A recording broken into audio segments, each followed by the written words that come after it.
কাঁচা আম ফুরিয়ে যাওয়ার আগে বানিয়ে নিন টক ঝাল মিষ্টি আমসত্ত্ব। রোদে দেওয়ার ঝামেলা ছাড়া সহজেই বানিয়ে নিন টক ঝাল মিষ্টি কাঁচা আমের আমসত্ত্ব। এই রেসিপিটি একবার হলেও ট্রাই করে দেখবেন। আমসত্ত্ব বানানোর জন্য 4টে আম নিয়ে নেবেন।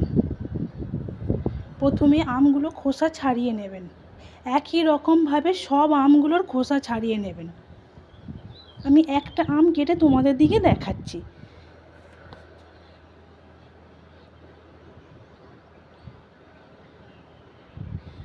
আমের খোসা ছাড়ানো হয়ে গেছে। প্রথমে লম্বাভাবে ফালি করে নেব, ভিতরের দানাটা ফেলে দেব। লম্বা লম্বা করে ফালি কেটে ছোট ছোট টুকরো করে নেব। তোমরা চাইলে অবশ্যই গ্রেট করে নিতে পারো। সব আমগুলো একই রকমভাবে কেটে নেব।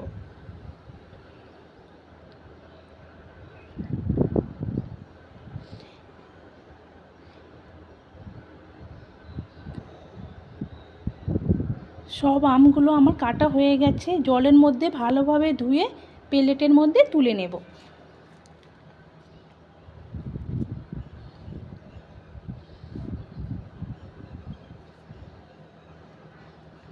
কড়ার মধ্যে সব আমগুলো ঢেলে দেব।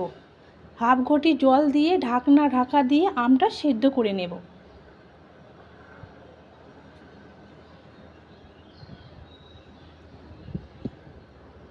ঢাকনা খুলে একবার নেড়ে দেবো। দেখুন আমটা ভালোভাবে সেদ্ধ হয়ে গেছে। আলু মাখার সাহায্যে আমি ভালোভাবে ঘাঁটে নেব।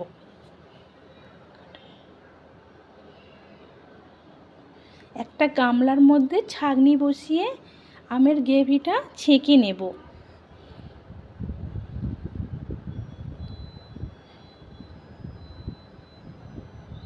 খুন্তির সাহায্যে আমের গ্রেভিটা ছেঁকে নেব। আমের আঁটির অংশগুলো ফেলে দেব।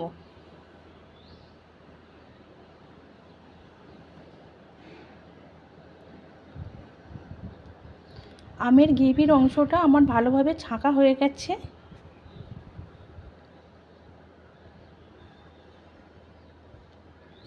কড়ার মধ্যে 2 কাপ চিনি দিয়ে দেব।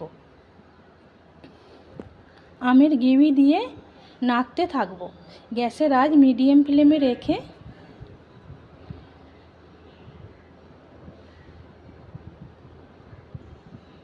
চিনিটা ভালোভাবে মিশিয়ে গেছে। 2টো তেজপাতা, পরিমাণ মতন বিট লবণ, কাশ্মীরি রেড চিলি পাউডার দিয়ে ভালোভাবে মিশিয়ে নেব। অনবরত নাড়তে থাকবো, নাহলে নিচে বসে যেতে পারে।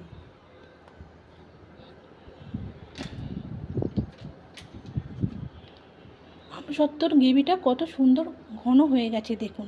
কালারের জন্য আমি একটু ফুড কালার দিয়ে দেব। ভালোভাবে মিশিয়ে নেব। ফুড কালারটা অপশনাল। গ্রেভিটা ভালোভাবে ঘন হয়ে গেছে। গ্যাস বন্ধ করে নামিয়ে নেব। তেজপাতাগুলো ফেলে দেব। আমসত্ত্বটা আমি 2টো থালার মধ্যে বসাবো। 2টো থালার মধ্যে সাদা তেল দিয়ে দেবো। ভালোভাবে মাখিয়ে নেব।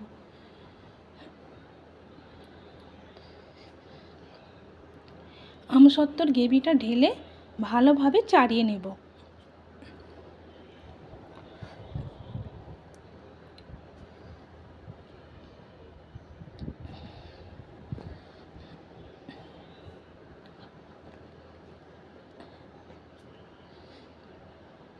ভালোভাবে 2টো থালা চাড়ানো হয়ে গেছে।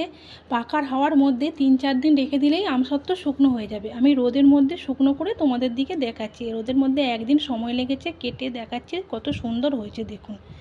2 রকমভাবে আমি কেটে তোমাদের দিকে অবশ্যই দেখাবো। প্রথমে দেখুন কত সুন্দর সহজেই উঠে যাচ্ছে। গোল রাউন্ড করে আমি 3টে কেটে দেখাচ্ছি। কত সুন্দর হয়েছে দেখুন আমসত্ত্বটা।